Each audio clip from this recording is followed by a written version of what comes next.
Ay, ya no sé qué hacer. A ver, creo que ahí está. Muchachos, tengan todos ustedes bienvenidos a qué nostalgia, a la última clase de su servidor, de lo que fue esta etapa muy maravillosa y muy bonita que fue acompañarlos a los de Cristo desde el inicio y pues para finalizar con todo el gusto, pues también con ustedes, amigos de Colón. Eh, Desearles el mayor de los éxitos, que culminen con, con todo el gusto y culminen con todas las ganas eh, este viaje de 2 años que tuvieron para poder finalizar su preparatoria. Al fin se logró, o están a nada de lograrlo. Ya nada más queda la materia de psicología y una materia más con el profesor, así que esta es mi última intervención con todos ustedes. Y pues sé que lo van a lograr y sé que van a llegar al objetivo que se lo plantearon. Los veo con muchas ganas, los veo con mucho entusiasmo. El concluir esta etapa y fue un honor acompañarlos y ayudarlos en lo que se pueda. Para mí, el simple hecho de haber querido culminar su preparatoria, para mí eso ya está en todo mi derecho, todo mi respeto ante ustedes y eso es lo más difícil de todo. Entonces, de aquí el esfuerzo y la dedicación, y aquí está, a la penúltima materia y la última conmigo. Entonces, pues, a echarle todos los kilos a esta materia de psicología número 2, una materia totalmente sencilla, no tiene nada de otro mundo. De hecho, esta materia es más cuestión de que trabajen, manden sus actividades y pasan en automático. No es una materia difícil, habla de cosas no motivas. Por ejemplo, lo que vamos a ver la clase del día de hoy, vamos a dedicar,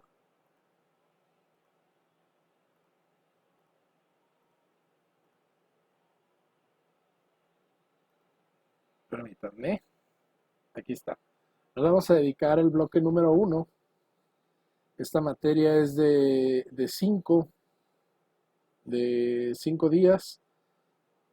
Lo más seguro, lo más seguro es que vamos a terminarla en 4. Ya la última, a lo mejor les pido una de esta final que hable sobre ustedes relacionado a estos temas, ¿no? De la motivación, la frustración, la personalidad, o sea, cómo pueden llevar a cabo todo esto y saberlo llevar, sus emociones, saberlo llevar. Y eso ya son respuestas suyas. Vamos a trabajar desde el aspecto psicológico y creo que eso les va a ayudar bastante el entender, el comprender, el desahogarse y eso lo vamos a hacer un trabajo final, me imagino redactado en alguna hoja eh, de ustedes, qué sienten, cómo pueden llevar todo esto a cabo.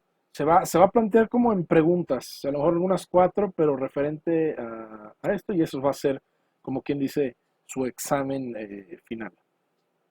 Y desde ahí, pues ya terminaríamos y culminaríamos eh, con la materia de psicología.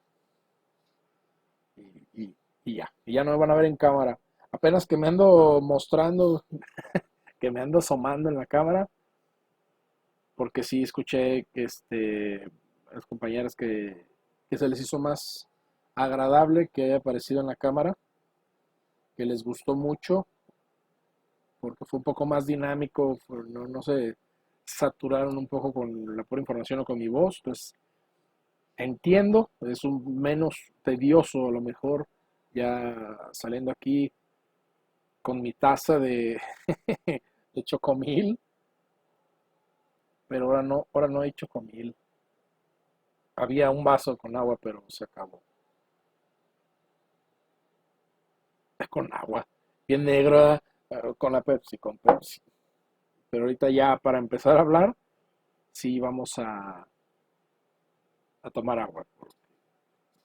De repente ven cómo me suelto hablando y pues ya llega un momento donde sí me canso. Una me preguntó que por qué hablaba así de repente como que o sea, muy a la carrera. A mí me ayudó bastante que estuve de locutor de radio un tiempo en la Universidad de Guadalajara y en una radio FM por parte de Atequiza.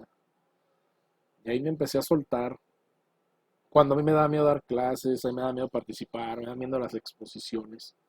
Tenía un pánico horrible y mira, al final terminé haciendo, pero me ayudó mucho el manejo de mis emociones. Entonces, todo eso tienen que saberlo manejar, llevarlo a cabo. Aún así, sigo siendo una persona muy nerviosa, aunque no se note. Sigo siendo una persona que cuando me toca hacer algún trabajo, me toca hacer algún examen, eh, ahorita, por ejemplo, estoy haciendo tutorías por parte de la primaria porque apenas ingresé.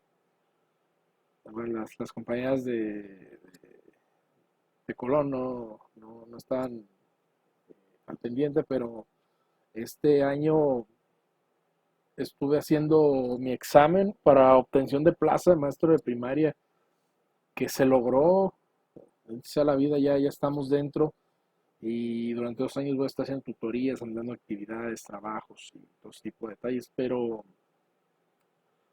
con, con mucho gusto, con mucha emoción, el haber concluido y logrado algo que duré batallando durante 5 años, 5 años, 3 años hacía interinatos, me mandaban muy lejos, rentando en depas, en ocasión en la misma escuela me quedaba a dormir, con un montón de alacranes, de culebras, caminar un montón para poder llegar, casi nevando por allá, ya era casi llegando a Arandas, techo de lámina, entraba en los aires, este, pero nunca me rajé y, y así fue como intentaba, en una ocasión no pasé el examen, me dieron de baja durante un año y empecé a trabajar en Banco Azteca. De ahí fue cuando yo vi el trabajo de aquí, de lo de la preparatoria y así fue como entré. La maestra, que voy a estar muy agradecido con ella, no se la pensó, luego me dijo, empieza a trabajar. Y yo nunca había dado clases de prepa. Y me da mucho gusto decirles pues, que ustedes fueron a los primeros en cuestión de preparatoria que les di clases.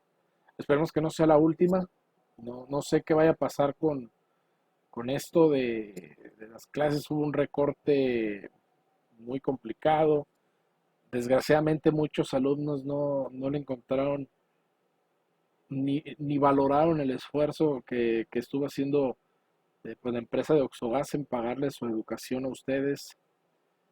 Otros prefirieron, dice que porque era mucho tiempo, y ahí se van, dice que a pagar santo billetote en escuelas que ni siquiera tienen reboy ni están afiliadas a la secretaría. Y ahí van para afuera otra vez. Otros que ya estando aquí prefirieron el ocio, terminaron saliendo.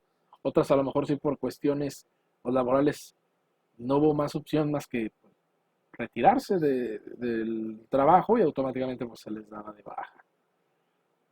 Pero esos son muy minorías. La verdad ganó más el ocio y eso también ocasionó un recorte. Puede ser también por lo mismo de la pandemia, uno no lo sabe. Estamos en una situación que sí se nos complicó bastante, pero valoren todo lo que les estoy diciendo y a fin de cuentas ustedes están llegando a la recta final. No nos bajamos del barco, aquí seguimos y con todo el orgullo de estar aquí con ustedes. Después de echar mi motivación del día de hoy, a eso vamos. Aquí tenemos en el bloque número 1, vamos a estar hablando el día de hoy de la motivación, la clasificación de la motivación. Y, y pues nada, vamos a acomodar ahorita las diapositivas y todo eso, pues para empezar a hablar de una materia. Voy a estar hablando un poco del lado psicológico, para que no vayan a pensar que es como, ¿qué es la motivación ahí? A ver, niños, saquen un lapicito y que se puede, que igual se puede, pero ya trataremos de. Así que pues, espero que ya estén listos muchachos, bienvenidos y dejen acomodo esto para que salga. Bueno, ya aparecemos por aquí. Este, ahora salí del otro lado. Aquí abajito, pues me salí un poquito del cuadro para verme un poco más grande, que porque en el otro no me veía. Que no importa que no me vea. Yo soy el menos importante aquí, digamos. Parece que lo que se aprendan. Pero bueno, vamos a darle matarilerón. Déjame más acomodo esto. Listo. ¿Y qué entendemos por la motivación, no? A ver, permítanme. Bueno, aquí ya, primero, todos venimos por ideas preconcebidas de lo que era motivación, ¿no?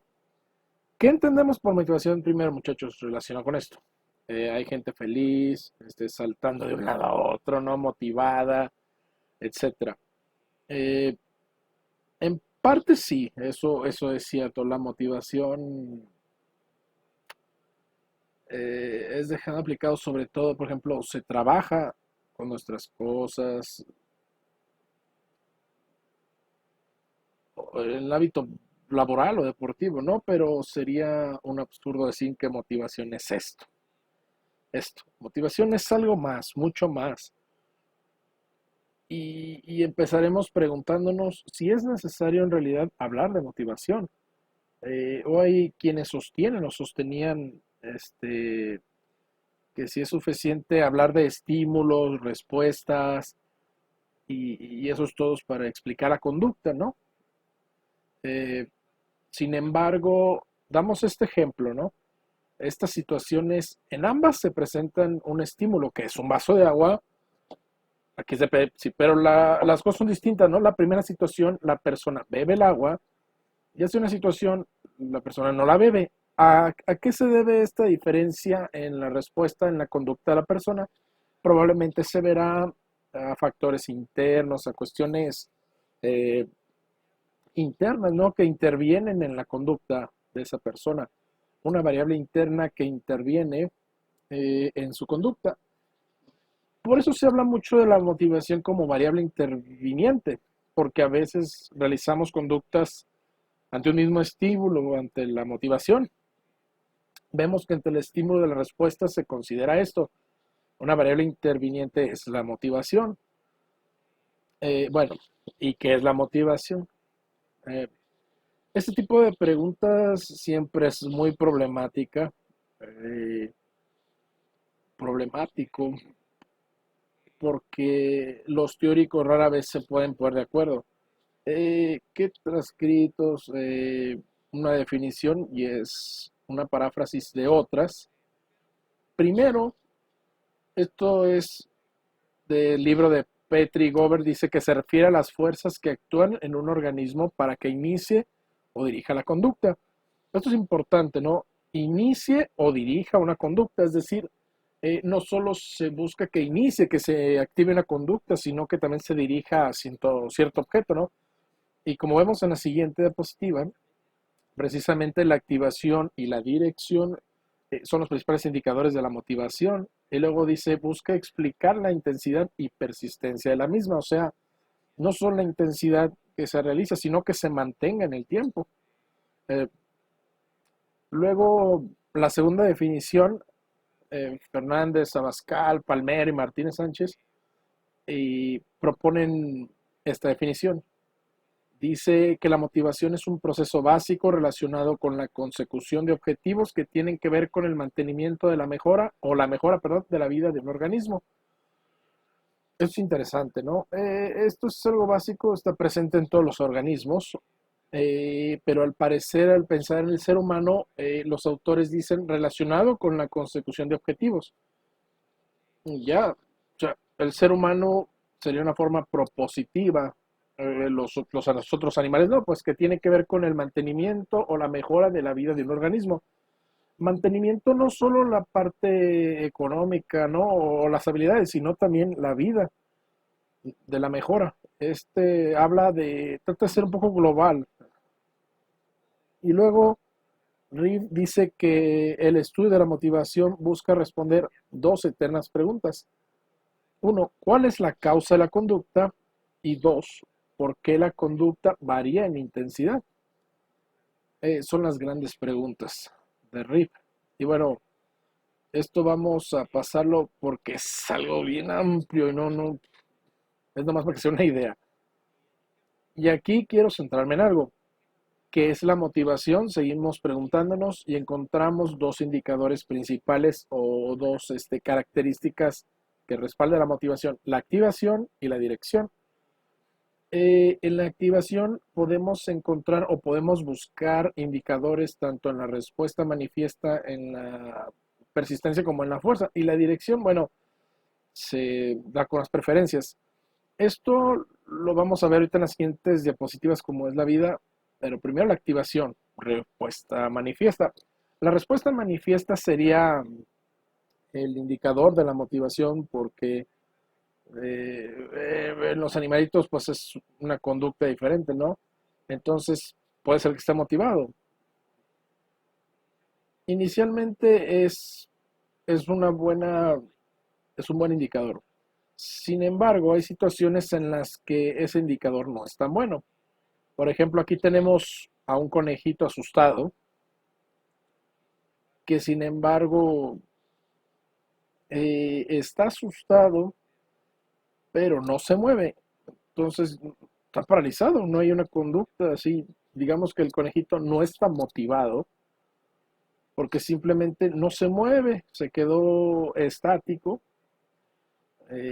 Probablemente no, probablemente un depredador enfrente y el conejo está muy motivado para protegerse, pero la forma en que lo hace con el congelamiento eh, no muestra una conducta manifiesta. Entonces, ese es el problema con la respuesta manifiesta como indicador de no motivación. Luego está la persistencia. Aquí tenemos una ratita que tenemos en una caja apretando una palanca persistentemente. El problema con esto es que muchas veces, en muchas de las sensaciones experimentales con que se suele investigar la persistencia, eh, los estímulos no son muchos. Claro, bueno, es decir, el sujeto experimental no tiene muchas oportunidades tampoco de realizar otras conductas, ¿no? Eh, por ejemplo, que esta caja, la ratita puede presionar la palanca y no puede hacer mucho más. Si tuviera otras opciones, quizás se encontraría que no muestra esa persistencia o la conducta que lo motiva. Eso sería un problema con la activación de la persistencia como indicador de la motivación y la desmotivación. Luego está la fuerza. Eh, ¿Cuál es el problema con esto?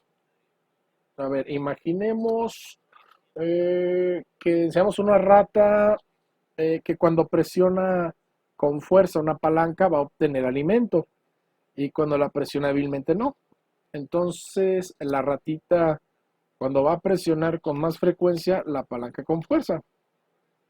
Bueno, esto encaja en nuestro esquema de lo que es la fuerza, en lo que es la motivación.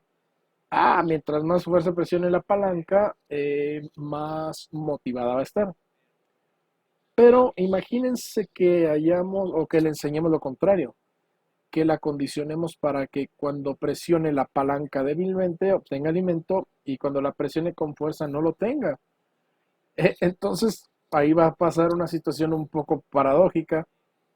Eh, si nos guiáramos solamente por la fuerza como indicador de la motivación, diríamos que cuando presiona la palanca débilmente y obtiene alimento no está motivada, cosa que no sería viable. Es un problema pues con la fuerza como indicador de la motivación. Por eso se suele decir que el mejor indicador sería parecer la dirección o la dirección de la motivación, que se suele medir o se puede medir con una prueba de preferencia. Tenemos esta ratita que tiene que elegir cuál de las dos estímulos prefiere.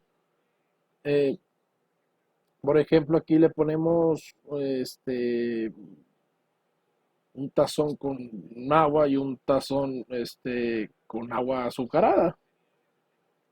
Va a preferir seguramente el agua con azúcar, entonces podemos decir que el agua con azúcar es lo que la motiva, es un indicador de su motivación o su preferencia. El agua con azúcar es una preferencia, pues alta, ¿no? Algo preferente. Y esto es el mejor indicador de la motivación, la preferencia. Luego está esta parte que es considerada como importante incluir, son las cuestiones de método, etcétera, que son muy importantes traer en cuenta porque ayudan a tener bien claras las cosas, sobre todo cuando está iniciando con el estudio de la psicología. Tenemos las categorías de análisis. Bueno, voy a tratar primero las categorías de análisis y luego los niveles de explicación. Ahora sí, las teorías de análisis, las categorías son aquí, que son cuatro pares. Análisis nomotético o ideográfico, mecanicista o cognoscitivo, innato, adquirido y el interno externo. Brevemente, el nomotético trabaja con grandes grupos y en lo que se interesa el análisis nomotético es la extracción de leyes o regularidades comunes de esos grupos, que esto puede generalizar. En el nomotético no nos interesamos específicamente en cada uno de los individuos que trabajamos, porque sería algo de nunca acabar. Nos interesamos, en cambio, lo que tienen en común esos individuos y por qué leyes podemos extraer del estudio de ellos. En el análisis ideográfico hablamos del individuo, sus vivencias personales, pero no nos interesa tanto el dato cuantitativo o lo que ellos nos dicen, ¿no? Para su investigación, sino que nos centramos en ello. Eso es un ejemplo de ello, sería la terapia humanista, ¿no? Que es a través del individuo, del cliente, como le llamaban, o el valor de la persona, etc. Luego está la siguiente línea, la mecanicista y el análisis cognoscitivo.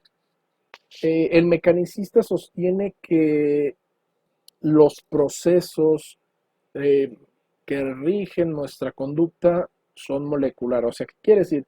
Que son como procesos individuales, uno después de otro, ¿no? Que están unidos de manera secuencial. O sea, que no es necesaria una conciencia o un ente que rija la conducta un ente superior, ¿no? En la cognición que rija la conducta, porque las conductas individuales no moleculares son suficientes para explicar la conducta y la motivación. Y el cognoscitivo no, y el cognoscitivo es como que hay una conciencia que rige nuestra conducta, que está, por ejemplo, planeando nuestra conducta, que la dirige ciertas metas. Eh, El cognoscitiva se le llama porque es una cognición, un ente cognitivo que está dirigiendo nuestra conducta. Ejemplos, el enfoque mecanicista, el, el Clark Hall es uno, quien tuvo, tuvo unos debates con Tolmer que hablaron del aspecto cognoscitivo, de lo propositivo, que fue precursor Tolman de la psicología cognitiva. Eh, Luego está la tercera línea, las categorías de análisis innato, de análisis adquirido. El análisis innatista postula que nacemos con nuestras facultades mentales, que con ciertas características que, que vamos simplemente a afinar, a mejorar. con las experiencias, pero ya nacemos con ellas. En cambio, el análisis empirista o de enfoque adquirido de la conducta adquirida sostiene que no, que nacemos máximo con predisposiciones que nos permiten aprender, pero lo importante, lo que nos hace humanos es lo que aprendemos en nuestra relación diaria, en nuestra experiencia. Entonces, este es el enfoque innato y adquirido. Y finalmente el enfoque interno y externo. Lo interno pues está, por ejemplo, el psicoanálisis, ¿no? Que sea nuestra conducta sea motivada por intuiciones internas que eligen nuestra conducta, o también el enfoque de los instintos, o sea que nuestra conducta está creada por instintos internos. En cambio, el enfoque, la externalidad de análisis externo sostiene este, las conductas que están motivadas por la gente del ambiente, del conductismo, por ejemplo, sostiene que es más importante los factores ambientales. Nuestra conducta, el reforzadores, motivación, incentivo, ¿no? Algo así. Luego están los niveles de explicación, que son muy importantes, me parece. Aquí puse una cita bastante extensa que este psicólogo colombiano, Rubén Ardila, perdón, este es el comienzo mismo de un libro de, que habla de los niveles de la explicación. Menciona esto, lo voy a leer. Dice, es un hecho que los fenómenos del universo están en relación unos con otros y que una explicación completa de cualquier fenómeno necesita ir muy lejos y decidir hasta dónde quiere llevar su explicación. Si todos los científicos van hasta el universo en su totalidad para tratar de explicar cada fenómeno, la ciencia se vuelve un conjunto de explicaciones vagas que no explican realmente nada. Para entender una célula, un átomo o el comportamiento de presionar la palanca en una caja de Skinner, es preciso entender el universo entero. Pero la mayoría de los científicos prefiere explicar aquello que está dentro de su área de trabajo y no hacer elucubraciones grandiosas que no explican nada. Lo que quiere decir Ardila es, él está reconociendo que una explicación completa, entre comillas, de algo necesita pues trabajar con varios niveles de análisis o niveles de explicación, es decir, que estaría abarcar todos los niveles de explicación, no como dicen, explicar o llegar hasta el universo entero en su totalidad. Por ejemplo, si ustedes analizan la conducta de una rata en una caja de Skinner, va a ser un nivel conductual. ¿Qué es lo que se suele hacer? Puede ser nivel fisiológico, en cuanto a los procesos que estudiasen a la rata, hasta ahí en una profesión ambicioso, luego un nivel filosófico, luego un nivel no fisiológico, sino un nivel más micro de los átomos. Ya es como más complejo y estaríamos haciendo un enredo por tratar de explicar todo, ¿no? De la conducta, una explicación completa, entre comillas. Entonces, bueno, aquí hay que tener bien claro qué nivel de explicación estamos trabajando. No negar los otros niveles, porque eso sería reduccionismo, pero tener bien claro en qué estamos trabajando, en qué nivel, y no confundir niveles, cosa que lamentablemente se hace, es muy común en la psicología. Así que a esto se refiere más o menos Ardila con esta cita, que hay que centrarnos en nuestros niveles de explicación y hacer explicaciones, realizar explicaciones prácticas. Aquí he colocado algunos niveles de explicación, algunos, no obviamente todos, porque vamos a abarcar demasiado, solo de manera de ejemplo. El análisis filosófico, social, individual y fisiológico. Vamos a empezar por el fisiológico.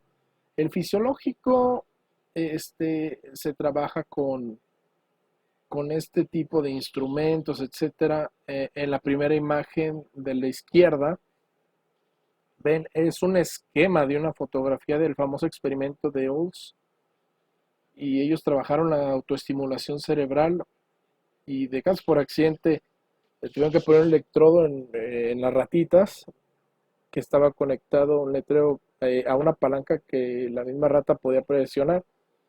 Esta rata se volvió adicta a presionar la palanca. Al ser presionada estimulaba esa parte de su cerebro y la rata se volvía adicta a activar esa parte de su cerebro, no sé qué es una estimulación cerebral. Llamaron pues un centro del placer. Bueno, se han descubierto otros, incluso con más fuerza, pero eso ya, el, eso después. Pero este es un ejemplo del análisis de nivel fisiológico. Eh, Luego está abajo de esto. Bueno, primero de la derecha, que es el método de lesión. Se puede trabajar lesión experimental, por ejemplo, con ratas, que este, se observa la reacción conductual, cómo afecta su conducta, se establece una reacción causal o al menos correlacional entre el área dañada y la conducta, ¿no?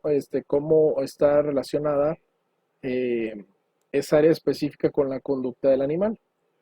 Pero esta imagen de aquí es sobre lo que se llama desperpimiento natural, o sea, es decir, es de personas que han sufrido accidentes. Esto es físicamente una CV de accidente cerebrovascular. A la izquierda está el tipo hemorrágico y el de la derecha está el tipo isquémico. Eh, y bueno, esto obviamente no lo hace el experimentador. Eh, por eso es un experimento natural, porque esto llega ya así al experimentado o al experimentador, o en este caso no sería tanto el experimentador, sino el científico. Va a observar las reacciones o buscar también la correlación entre el área dañada y la conducta de la persona. Entonces, al juntar esta relación entre área cerebral y conducta, y ahora sí, la de abajo, la izquierda abajo, eh, se ve ejemplificada la técnica del neuroimagen. Esto es un caso curioso, es una combinación eh, de resonancia magnética funcional con eje, es electroencefalograma esto, y es una combinación de la reacción magnética con un encefalograma, y esto se usa mucho. Esto se suele agarrar las neurociencias cognitivas mucho. Luego tenemos el nivel individual, que es, bueno, el ejemplo clásico del nivel individual es el trabajo del conductismo clásico. Aquí vemos la ratita en el laberinto, la conducta de la ratita, un individuo, también se trabaja con humanos, obviamente. Esto en cuestionarios que se utiliza mucho en seguir instrucciones de las personas, o sea, les ponen ciertas situaciones, luego se les pide que rellenen un cuestionario. Este es el nivel individual. Eh, Se llama nivel individual, pero no quiere decir que se trabaje una sola persona. Se trabaja en grupos, pero nos centramos en el análisis de cada una de las personas individualmente. Otro ejemplo clásico es el de Bandura, ¿no? Que como los niños en la parte inferior derecha, los niños aprendían conductas agresivas, televisadas o que habían visto, varía el experimento, ¿no? Y la idea era ver que cómo los niños podrían aprender conductas agresivas. Eh, y bueno, aquí obviamente se trabajó en grupo, pero se centró en la conducta individual de cada niño, ¿no? O sea, se quiso ver la conducta individual. Y luego está el nivel filosófico, que es problemático. Pues son teorías que tienen problemas con el sustento empírico, ¿no? O sea, el sustento experimental, científico. Tenemos, por ejemplo, Acá en la parte superior a Rogers, a Carl Rogers, el creador de la terapia central del cliente, uno de los líderes de la psicología humanista. Él, por ejemplo, sostiene que el hombre, el ser humano, es esencialmente bueno. Esa es la postura filosófica en la que basa toda su teoría. Es una postura filosófica que no puede ser probada. Entonces, por eso se dice en el punto uno, estas teorías dependen de la filosofía personal del teórico que la sostiene y no de los datos. Y en el punto 2 recalco, por tanto, son difíciles o imposibles de probar empíricamente. Por ejemplo, la teoría famosa de Sigmund Freud, ¿no? Que tiene un esquema muy llamativo, muy interesante. El iceberg, que está aquí a la derecha de la imagen de Freud, pero no ha sido comprobada empíricamente esta teoría, no se puede probar este modelo. Es un modelo filosófico, no quiere decir que sea malo, sino que, como veníamos diciendo, es otro nivel de análisis, los niveles filosóficos, que no hay que combinar, no hay que confundir con los otros niveles de análisis o niveles de explicación. Eh, y luego tenemos el nivel social. Eh, Aquí se trabaja a nivel de un grupo como aquí sí nos centramos en cómo el individuo interactúa con nosotros, es decir, nos centramos en las relaciones sociales o cómo el entorno influencia a los individuos o cómo se automoldea, ¿no?, un grupo social. Por ejemplo, a la izquierda es el segmento de Solomon Asch, de la conformidad. Estudian la conformidad, ¿no? El cómo la presión social puede hacer incluso variar esa percepción. Es interesante el experimento de Ash. Este, este, este experimento, esto fue en la Universidad de Stanford, en la cárcel simulada de la ciudad de Stanford, donde se eligió a chicos universitarios comunes y corrientes, mentalmente sanos, los asignó aleatoriamente a actuar de dos formas, como presos o como carceleros. Y en la cárcel disimulada que se había construido en el sótano de la Universidad de Stanford. El resultado fue tan desastroso, ¿no?, que se tuvo que terminar antes de tiempo porque se vio como carceleros, se ve en la imagen de abajo, posaron conductas violentas, agresivas y de humillación contra los actores presos, los que hacían de presos. Y, y sin embargo llamó a todo esto Lucifer, así como el ángel, no, Lucifer, que era hermoso y se convirtió en lo peor, ¿no? Al decir estos muchachos normales, universitarios cualquiera, podían llegar a esas condiciones solo por el rol social que estaban desempeñando. Entonces, sin embargo, hace esta teoría muy interesante, este experimento muy interesante. Y bueno, estas son las referencias y esto no importa, ¿verdad? Nomás para que vean de dónde se encontró todo esto. Y eso aquí, pues igual, de igual manera, van a notar lo más interesante. Se va a hablar, pues, a notar la introducción de la psicología de la motivación, los factores, y ustedes ya vieron cómo a veces, eh, sobre todo mencionando este último, del nivel social, cómo influye bastante a veces en dónde estás parado. Y eso no lo analizan muchísimo en las empresas, que a lo mejor es tanta negatividad y tanto el trabajo frustrado que ahí hasta la persona más tranquila se puede convertir en un animal, en un monstruo, por simple hecho por la forma en que se empieza, se vive, ¿no? Y eso se ve muchísimo, muchísimo en empresas. Espero que con ustedes no sea el caso, pero desgraciadamente casi siempre en ese tipo de empresas es una presión muy, muy fuerte. Y bueno, entonces ahora vamos a proseguir ya para este, con la siguiente partecita que son las principales teorías de la motivación, porque ahorita pues ya vimos como una introducción a la psicología de la motivación. Entonces ahorita vamos a ver esta siguiente parte, dejen acomodo y a ver dónde quedo mejor para las siguientes diapositivas.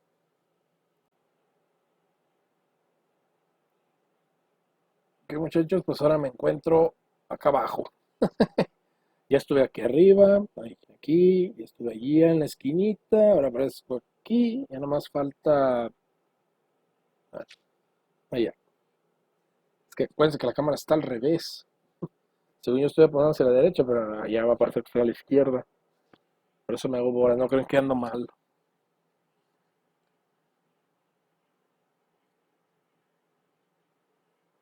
Ok, entonces vamos a ver lo que son las teorías de la motivación, ¿verdad? Ya algo leve ya para concluir nuestra- lo del día de hoy. Bueno, aquí es importante, muchachos, la motivación es como la gasolina del cerebro, ¿no?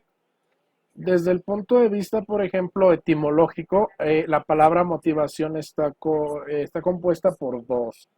Uno, motivus, que quiere decir movimiento, y por el sufijo sion, que significa acción y efecto, ¿no? Entonces, si nos vamos, por ejemplo, al diccionario de la Real Academia Española de la Lengua, nos dice que la motivación es un conjunto de factores internos o externos que determinan en parte las acciones de las personas, ¿no? Tiempo. Por ejemplo, tiempo. Ya ven que hace un momentito les di otras definiciones, pero no fueron ni de la RAE, fueron pues, de un psicólogo. Entonces, ahora sí ya lo dije de un poco más generalizado. Pero si quieren que retomemos una vez con una definición un poco más psicológica y no ir a la definición básica que nos da el diccionario, pues podemos hablar que hay algunas definiciones tanto básicas y otras que son mucho más complejas.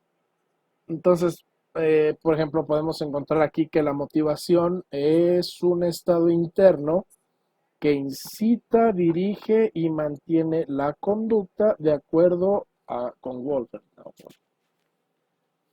De acuerdo con López, existen 5 principios motivacionales a saber. Uno, predisposición. La predisposición significa que estamos predispuestos positivamente hacia una tarea, su ejecución resulta casi siempre muy agradable si estamos predispuestos positivamente. Cuando cambiamos el por qué por el por qué no, y esto es cuando estoy, por ejemplo, aprendiendo de una situación. Eh, Cuando cambio por ejemplo, la afirmación estoy enfadado por a una afirmación como, por ejemplo, estoy enfadado por, o sea, es decir, el que los cambios en la ira, la curiosidad, y en este tipo de pensamientos que les estoy tratando de explicar, ahí estamos aplicando este principio, el principio de la predisposición. Hay otro principio que es el principio de la consecuencia. Y el principio de la consecuencia quiere decir que tenemos la tendencia a reproducir experiencias que tienen consecuencias agradables y a no repetirlas con los que no tienen consecuencias desagradables. A algo de conductismo, que ya lo estuvimos hablando. Cuando tenemos entonces una consecuencia igual o menor a la prevista, nos sentimos recompensados, ¿no? Y guardamos esta experiencia a nivel consciente, lo que hace que en el futuro pueda volverse a repetir, ¿ok? El principio de la repetición, cuando un estímulo provoca una reacción determinada, positiva, el lazo que se une a este estímulo con la respuesta puede reforzarse con ejercicio o con repetición. Por ejemplo, si un maestro en la ejecución de la tarea, ¿cómo digo? pues entonces nos va a hacer, por ejemplo, que repitamos esta misma tarea varias veces. Por ejemplo, una pronunciación en inglés, nos va a decir que hagamos una tarea o una pronunciación y la repetiremos 1000 veces, mil, hasta que cada vez nos vamos dando cuenta de que nos está saliendo mejor. Esa buena ejecución o esa mejoría de ejecución, así que entonces nos motivemos a seguirlo intentando. Hay otro principio que es el de la novedad. Siempre es una motivación muy importante. Esto quiere decir que en igualdad de condiciones, las novedades controladas suelen ser, por ejemplo, más atractivas y motivadoras que lo que ya conocemos. Esto no se aplica en toda la novedad, por ejemplo, de las cosas que hacemos con nuestra pareja, la novedad frente a ir a conocer un nuevo sitio, la novedad de probar una nueva comida, etcétera, etcétera. Y al último será el principio de la vivencia. Este principio hace referencia a relacionar una vivencia que no se haya resultado agradable con lo que pretendemos alcanzar, que sea muy motivador.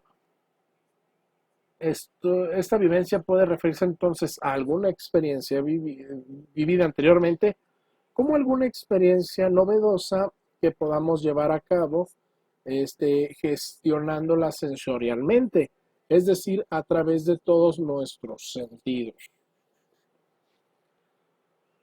Bien, entonces, es importante tener en cuenta, muchachos, que a partir de esta definición, un poco de qué es la motivación, eh, entonces Carrasco nos dice acerca de que es un motivo y nos dice que un motivo es algo que constituye un valor para alguien.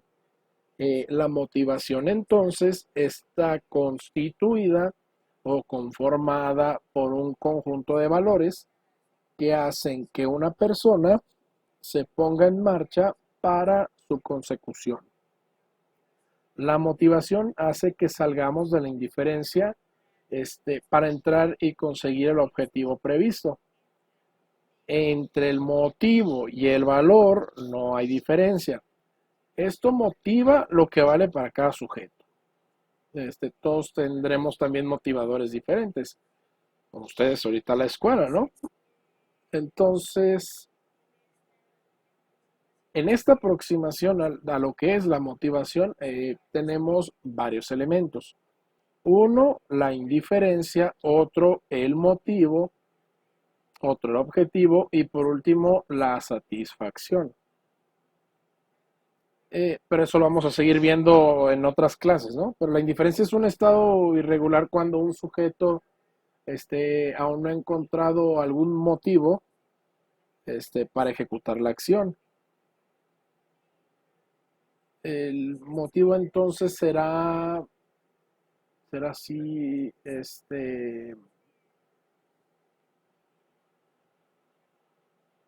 permítanme, listo. Bueno, aquí tenemos los cuatro estadios, muchachos. Un sujeto indiferente, un sujeto que no encuentra un motivo, un sujeto que se ha puesto en marcha para descansar este objetivo y un sujeto que alcanza el objetivo. Bien, esto es importante, muchachos, que tengan en cuenta que, muchachos, que si el sujeto alcanza el objetivo, ese motivo que hizo que se pusiera en marcha ya no es más un factor movilizador, por lo cual el sujeto volverá a un estado de indiferencia que le resulta natural. Es un ciclo al que volvemos nuevamente todo el tiempo, una vez alcanzando el objetivo. Es importante tener en cuenta que a veces se confunden los términos motivación y satisfacción. Entonces, es importante tener en cuenta que la motivación es el impulso y el esfuerzo para satisfacer un deseo o una meta.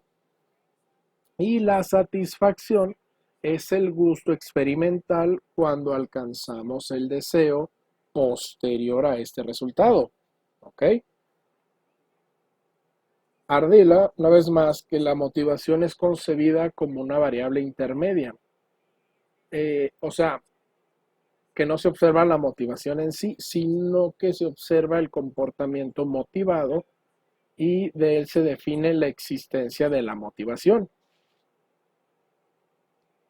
Y ahora entonces tenemos aquí la motivación intrínseca y extrínseca.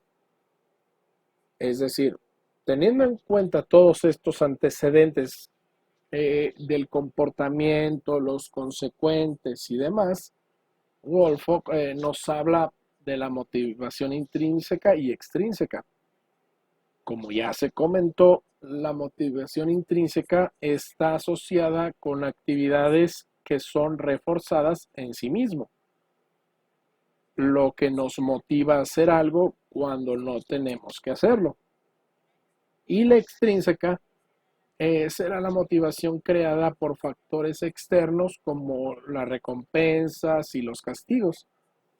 Cuando hacemos algo para tener una calificación, evitar un castigo, complacer a alguna persona por alguna razón, eh, esto es motivación extrínseca. Y tenemos también otro factor que se llama el locus de casualidad, que es la localización interna o externa de la causa de la conducta. A partir de la mera observación de la conducta, es imposible decir si la motivación es intrínseca o extrínseca. Y entonces aquí se llega a una definición más técnica. Y se dice que la motivación es el conjunto concatenado, o sea, un eslabón y otro, de procesos psíquicos. Estos procesos psíquicos pues implican la actividad nerviosa superior y reflejan la realidad objetiva a través de las condiciones internas de la personalidad. Estos procesos psíquicos tienen un papel activo y relativamente autónomo y creador de la personalidad. Y en su constante transformación y determinación recíprocas con la actividad externa, sus objetivos, estímulos, van dirigidos a satisfacer las necesidades del ser humano y como consecuencia regulan la dirección, el objetivo meta y la intensidad o activación del comportamiento y se manifiestan como actividad motivada. Bien, entonces, aquí es importante, muchachos, que tengan en cuenta eh, la motivación debe tener objetivos claros, un plan para lograrlo, una acción con decisión, ¿ok? Y entonces tenemos que tener en cuenta que eh, muchos autores, entonces a partir de esto, han creado diferentes teorías para poder hablar de la motivación. Y entonces tenemos, por ejemplo, la teoría de la jerarquía de necesidades de Maslow, la teoría del factor dual de Herzberg, la teoría de los tres factores de McClelland, la teoría X y Y de McGregor, la teoría de las expectativas, la teoría ERC de Alderfer y la teoría de la fijación de metas de Edwin Luke y la teoría de la equidad de Stace Adams. Entonces, la teoría de las necesidades de Maslow es quizás una de las teorías más clásicas y más conocidas de forma popular, que de hecho en el libro de Psicología 2 ahí viene. Aquí él identificó 5 niveles de necesidades dispuestos en una estructura piramidal en la que las necesidades básicas se encuentran debajo y las superiores o racionales se encuentran arriba. Eso es importante tener en cuenta, muchachos, que para Maslow estas categorías de relaciones se sitúan de forma jerárquica, de tal modo que una de las necesidades solo se activará después de que el nivel anterior o inferior esté satisfecho. Únicamente cuando la persona logra satisfacer las necesidades superiores, eh, y con esto la motivación para poder satisfacerlas. Entonces, tenemos aquí la teoría de, de la piramidal, en donde las más básicas son estas de aquí abajo, las de seguridad le siguen y las sociales siguen, si estos están satisfechos, las de seguridad y fisiológicas, le siguen las de estima y reconocimiento, si están satisfechas estas otras tres, y le sigue la autorrealización, si están pues satisfechas las cuatro anteriores, ¿no? Bueno, entonces las fisiológicas tienen que ver con el alimento, el vestido, el confort, el instinto de conservación. Las siguientes son las de seguridad y estas tienen que ver con seguridad, estabilidad, evitar daños físicos y evitar riesgos. Las sociales tienen que ver compañerismo, aceptación, pertenencia, trabajo en equipo. La estima aquí tiene que ver, por ejemplo, con lo que es el reconocimiento, la responsabilidad, el sentimiento de cumplimiento y el prestigio. Y la autorrealización, esta es la autoexpresión, la independencia, la competencia y la oportunidad. Esto es una teoría que fíjense que nace desde 1954, como ahí dice, y que aún en día sigue estando presente y muy común esta jerarquía de necesidades de Maslow. Bueno, pensaba explicar las teorías, ¿no? Pero creo que no es tan necesario. Sobre todo me quería nada más enfocar en lo que era la teoría de la pirámide de Maslow, que era esta. En esa, nada más, ahí me quería enfocar. Entonces, muchachos, ya vamos a dejar la clase del día de hoy hasta aquí, ya que no es tan necesario hablar de todas las teorías, simplemente me quería enfocar en la teoría, eh, pues la que más llama la atención o la que más se usa. Permítanme, ya para despedirme.